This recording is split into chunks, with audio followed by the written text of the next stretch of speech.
Hi friends. இன்னைக்கு வந்து ஒரு கால் ஆப்ஷன் ட்ரேட் வந்து மார்க்கெட் வந்து இந்த லெவலில் கட் பண்ணி க்ளோஸ் வச்சாங்க அப்படின்னா நான் வந்து என்ட்ரி பண்ணுவேன் ஃப்ரெண்ட்ஸ். என்னுடைய ஒரு டேட்டா என்னுடைய ஒரு அந்த கண்டிஷன்ஸ்லாம் பார்த்தீங்கன்னா அதுக்கு சாட்டிஸ்ஃபை ஆகிற மாதிரி இருக்குது. ஒன்றுமா எதுவுமே தெரியாமல் மார்க்கெட்டுக்கு வராதிங்க ஃப்ரெண்ட்ஸ். வந்து நல்லா லேர்ன் பண்ணிக்கிட்டு மார்க்கெட்டுக்கு வந்தாலே இது வந்து ஒரு ரொம்ப ரிஸ்க்கான ஃபீல்டு. அவ்வளோ சீக்கிரம் வந்து அவங்க ஒரு ப்ராஃபிட்டபுளாக மாற முடியாது. நம்ம ஏதோ ஒரு விஷயத்தை வச்சு இந்த கண்டிஷன்ஸ் இப்படி இப்படி இருக்குது, இந்த கேண்டில் வந்து இப்படி வருது, அல்லது இந்த மாதிரி ஒரு பேட்டர்ன் கிரியேட் ஆகிருக்கு, ஓகேங்களா, இந்த இண்டிகேட்டர் நான் யூஸ் பண்ணுறேன்.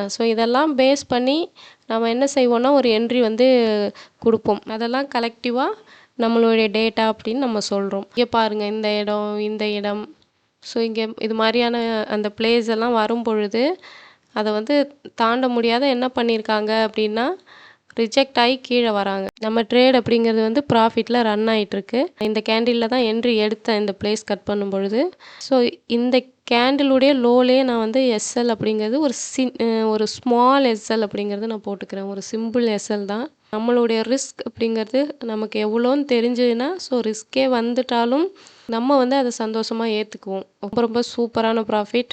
எஸ்எல்லை சேஞ்ச் பண்ணிக்கிறேன். ட்ரையலிங் ஸ்டாப் லாஸ் அப்படிங்கிறது ஒரு சூப்பரான ப்ராஃபிட்டில் நான் போட்டிருக்கேன்.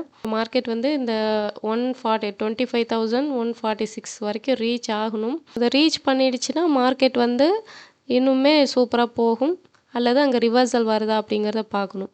இன்றைக்கி வந்து ஒரு எக்ஸ்பைரி டேவாக இருக்கிறனால நம்ம வச்சுருக்க மொத்த கேபிட்டலுக்கும் வந்து பை பண்ணுறது, நிறைய லாட்ஸ் வந்து வாங்குறது, இந்த மாதிரியான விஷயங்கள்லாம் பண்ணாதீங்க ஃப்ரெண்ட்ஸ். நமக்கு தெரிஞ்ச ட்ரேடாக இருந்தாலும் சூப்பராக ஒரே ஒரு ப்ராஃபிட் பண்ணிவிட்டு அதோட வந்து க்ளோஸ் பண்ணுங்கள் ஃப்ரெண்ட்ஸ்.